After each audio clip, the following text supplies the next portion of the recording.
I'm Kelly, and I'm here in the BA Test Kitchen to have a super secret conversation about Chris Morocco. Once again, we're putting Chris's super taster abilities to the test. This is a Juicy Lucy cheeseburger. I'm challenging Chris to recreate this dish with every ingredient in just one day. He'll be able to taste it, touch it, and smell it, but at no point will he be able to see the dish. At the end of the day, we'll come back to see his final creation, and I'll be the judge.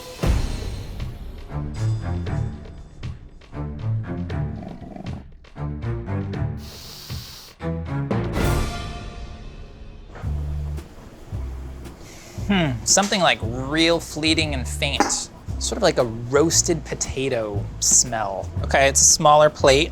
Got a bun. Seems like a toasted bun. No discernible sauce, although there is a little, something like bright, little like pickly tangy. Okay. It's like Halloween fun house of textures here. We got a ring of something. Probably onion, but caramelized onion, but pretty generously seasoned, like salt and pepper. The onions have a pretty generous amount of fat on them too. Normally you wouldn't really caramelize onions in butter because butter would have a tendency to burn before the onions would fully caramelize. And there is this richness. I don't know, it could be like olive oil kind of interacting with the onion and the sweetness in a certain way, but it kind of tastes buttery. I feel like I've already fondled a lot of burgers on this show. Whatever, Cory, I'll fondle another burger for you. There's a lot of texture on this patty. When you sort of squish it, it's like slightly hollow inside. It's also cupped, like it cooked first on this side really hard and got a lot of texture, but then it also, when it went to flip, it kind of cupped. All right, so I'm gonna tear this open. It's like literally cheese or something everywhere. Some kind of very easy melting, kind of pasteurized American style cheese product. So the construction of this thing is part of what's so interesting, right? It's like you've got two very thin burger patties that's then kind of laminated with a layer of cheese inside, and it stayed like perfectly encased in there. Got a pretty thin, wavy sliced bread and butter pickle. Wow, no sauce. That's like a power move. I'm wondering if I've missed something. It feels very simple. A burger with the cheese inside of it is a Juicy Lucy, right? Something kind of Midwestern. Kelly's very Minnesota. Why Kelly and why now? There's not enough things in this burger, you know what I mean? That's what's kind of terrifying. It's like a power move of a dish. All right, so I need middle of the road buns. It's just like regular hamburger bun. I'm gonna start with 20% ground chuck. Pickles, the onion, maybe we'll try regular and sweet onion. Then for cheese, Velveeta and Kraft American. All right, somebody's gonna go shop for this, and then I will have my first shot at the dish, and I guess we'll just see how it goes.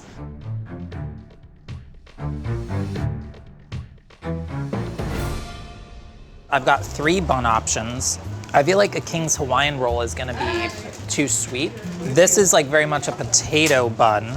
This looks like very classic white. This would be the one that I lead with. It's just right down the middle. How do you get a square cheese inside a round patty though? That's maybe the $1 million question here. Growing up, we never had this at home. Never. I feel like I had to submit a written report to my parents in high school about why I should even be allowed to have Annie's shells and cheddar. When tasting the beef, I felt it was something in the range of a 20% chuck, broadly speaking. Ground sirloin is gonna tend to be more 90 to 93% lean, 10 to 7% fat, whereas chuck is gonna hover around more 20% fat.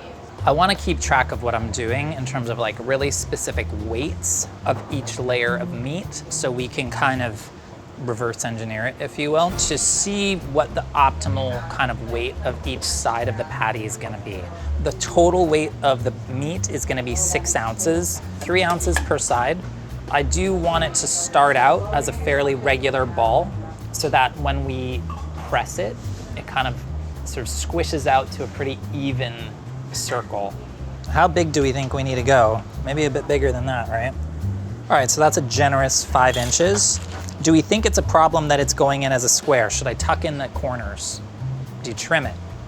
I feel like you gotta do something, right? I wanna get like a pretty good adhesion between these layers. So hopefully the cheese is fully encased.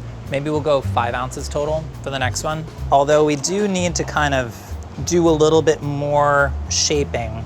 So pressing both sides together, working the edges together a little bit, making a little meat hand pie. 5-inch patty, 3/4 of an ounce of cheese here. 4.5-inch patty, 3/4 of an ounce cheese as well here. And I'm gonna chill this because I really fear for my ability to remove it from the parchment without shredding it apart. So these paler onions are sweet onions, and then the darker onion is yellow or Spanish onion. So I'm gonna make caramelized onions with both, and then we're gonna compare. Spanish is gonna be a little sharper, more pungent. Sweeter literally is sweeter. It's a little bit more pleasant to eat raw. Caramelized onions would tend to be made more, I think, with a yellow or Spanish onion. You know, you're still able to kind of like generate a lot of sweetness in the cooking process, even with a more pungent onion. This is sweet on the left. For this application, I specifically cut the onion into rings because I got some rings of onion in those caramelized onions. So I'm just gonna season these with a little bit of salt just to get them starting to break down a little bit. Caramelized onion is all about getting even browning on a soft textured onion. Rushing the process is not gonna help us here. We really wanna wilt the onion. We wanna steam out all of that excess liquid that's giving it that structure, right? That rigid onion shape and feel to it. And we wanna just kind of like neutralize that, right? And a little cover in the beginning stage just to kind of get the onion to start to soften, steam out, can really help. Those are the sweet onions. Those are just about there. And then these are the Spanish onions. I'm just gonna kind of deglaze one more time with just a splash of water, just to pick up where the fond is making the onion stick to the bottom of the skillet there. That's gonna create the most even color possible on the onions. Color's looking good, heat's coming off. I know we needed some salt for sure. Little black pepper. I feel like the Spanish onion just retained like a little bit more vibrancy to it. Also like the texture is a little bit more present. The yellow onion just overall just like performed a little bit better here. I think it is time to talk pickles. Bread and butter pickles. Let's pull one out. Ooh, I like it. Machine cut perfection. Real talk for a quick sec. I don't think the bun was griddled because if you're gonna griddle a bun, you're gonna put fat on it. And I don't think there was any extra fat on the bun. I'm gonna go toast a bun. So the burger patties have been chilling in the fridge for the last 45 minutes or so, just to firm them up. So this is neutral oil for cooking the burgers. I think anything would work, but I imagine like where this burger comes from, it's being cooked on a griddle or a flat top, not grilled. So I'm salting the larger patty and now salting the smaller patty. Just want to make sure we've got good contact here. And pepper. See how the two sides of the meat on this smaller one are kind of pulling away from each other? I don't love that. Size-wise, the 6 ounce, the way that it's shrinking, feels a little bit better to me, but I don't know, maybe it's just luck of the draw that this one's opening up a little bit on one side. We're starting to lose a little bit of cheese. We're starting to get pink juices coming out of this guy. I think we're probably just about there. Let's go and assemble. This was toasted in a toaster just to kind of refresh the bread a little bit, but it was not griddled, meaning, you know, this was not toasted on the cooking surface. I did not discern any fat on the bun itself. And if you're gonna griddle something, you're gonna introduce fat, or you're just a monster. Pickles. This is the 6 ouncer. This is the 5 ouncer. Onions. A condimentless top bun. So we're gonna lead with the 6 ounce patty. This is my first attempt. Feeling okay about it. It is a thicker burger. Like, I don't know how much thinner I could go from a starting point. In the next tasting, I really need to pay more attention to the relationship of the size of the burger to the size of the bun. Also want to pay close attention to the edge of the burger, which in the original maybe felt thinner. I am pretty happy with the cook on the meat. I have to say, like, that was around 3 generous minutes per side. And I like seeing a little streak of pink in there. That feels really gratifying to me. Ingredient-wise, overall I feel pretty okay. So I'd say 80. Technique, cheese encased in a patty, griddled, dry toasted bun, caramelized onions. Again, maybe I'd go with another 80 for technique. Appearance, maybe there I would go with a 90. Taste feels pretty damn close. I mean, I would go with like an 85. On this piece of paper are the scores I just gave myself in addition to my actual scores. Whoa, that's lunch. Let's just go home and have a real nice rest of the day. I never dare to dream, you know, to achieve these heights. Ingredients, actually a 90. Technique, actually a 90. Appearance, 98. When has that ever happened? Never. Taste, 90. This is a good place to be. I'm gonna taste the original dish again, see what I can tweak here, but it's very deeply comforting to know that at the very least, I can come right back in with exactly the same thing that I put up just a moment ago and still be in a good place. All right. Okay, now I get burger. All right, so I was like, okay, first up, assess the bun. Coated with fat, griddled, toasted, what do we got here? But it's like already, it's like, oh, actually, I don't know. It's like the top of it feels like it was toasted as well. Like you're just not gonna get that from a griddled bun. There's maybe like a touch of sweetness to the bun. Maybe this is a little squishier than I thought. We're gonna try the potato bun. A potato roll is not a big bun, right? But we've got some overhang here. You've got this edge that's like a good bit thinner than mine was. It's just not super big. Call me crazy. I feel like I'm sticking with yellow onion. I feel like I get just the littlest bit of like onion, you know, kind of like poking through. I feel like they're fattier than mine. Fattier and softer. Like, could it be that these need to be finished with like a little bit of butter or something? You know, I know we talked about that. I don't think I'd start with butter. Maybe we would finish with a little bit of butter.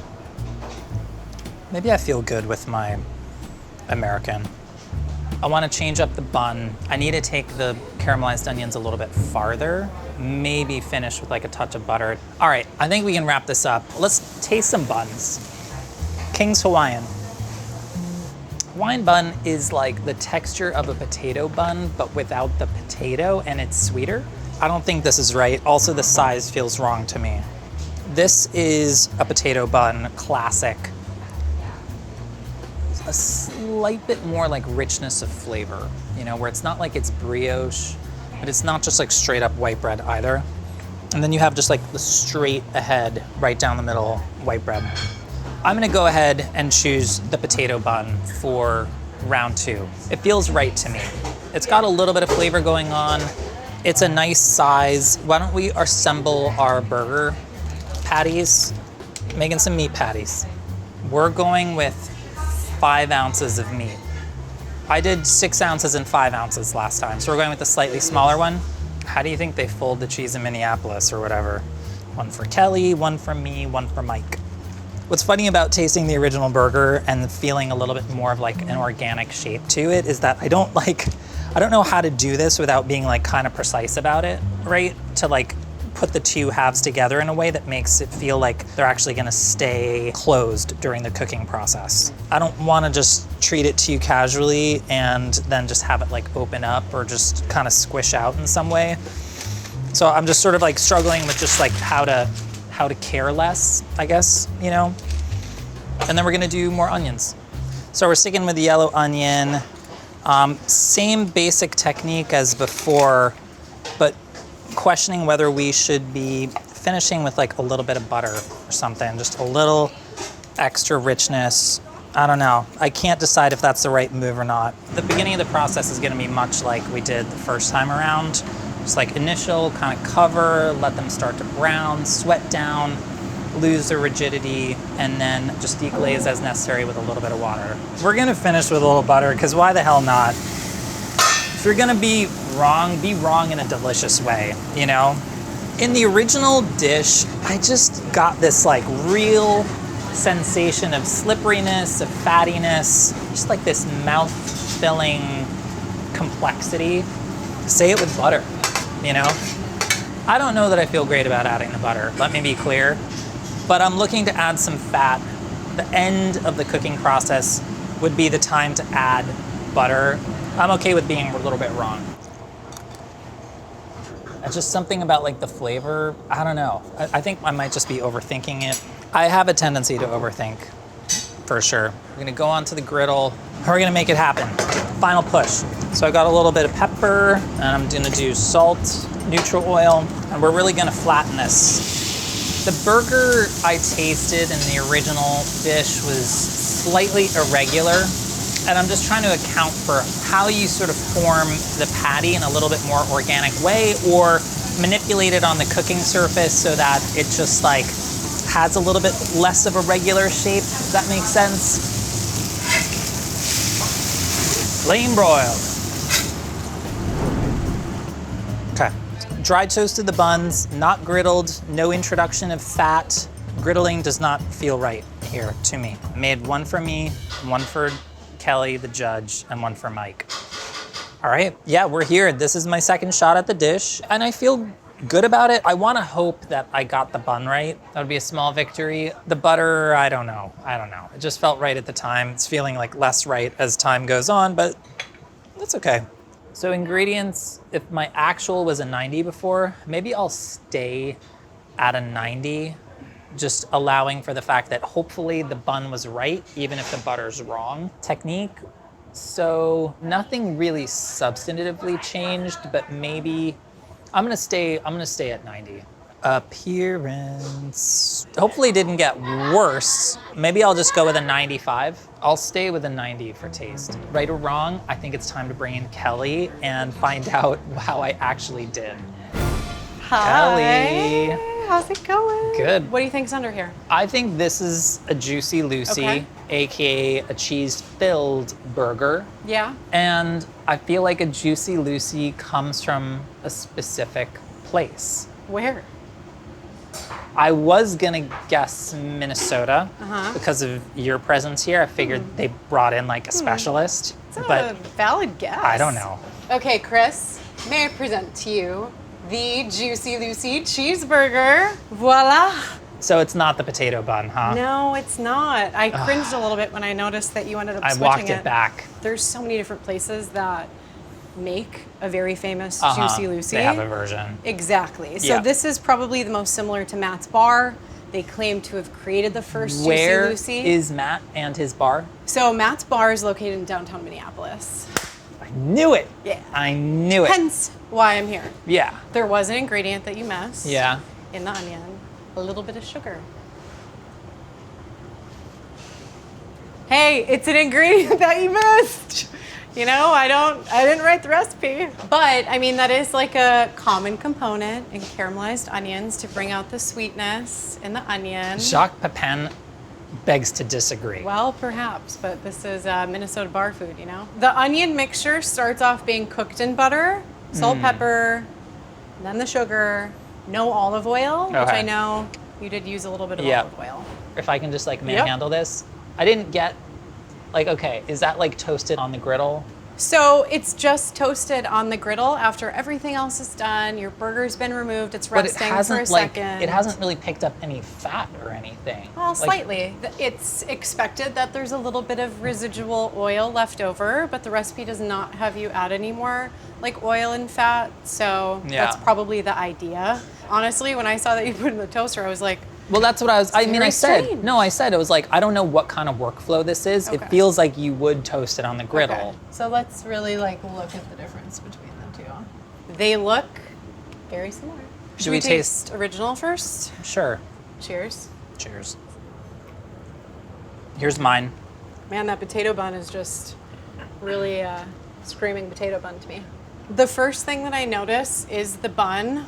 I mean, it's probably not very surprising to hear, Chris. Like, I mean, How many ounces of meat in the original? 6. So it's 1.5 pounds, and you split it into 8 portions, and then you flatten it with your hand. Okay. How did you decide to flatten it? I flattened it with like a grill press between parchment. Okay. So when you have your first patty down, you put the cheese in and you fold over the sides of the like cheese like corners. Yes, you fold them in. Is that what you did? Everybody knows that. Yeah. Oh, come look at on. that. Oh, you didn't try to use like, I don't know, cubed cheese or something?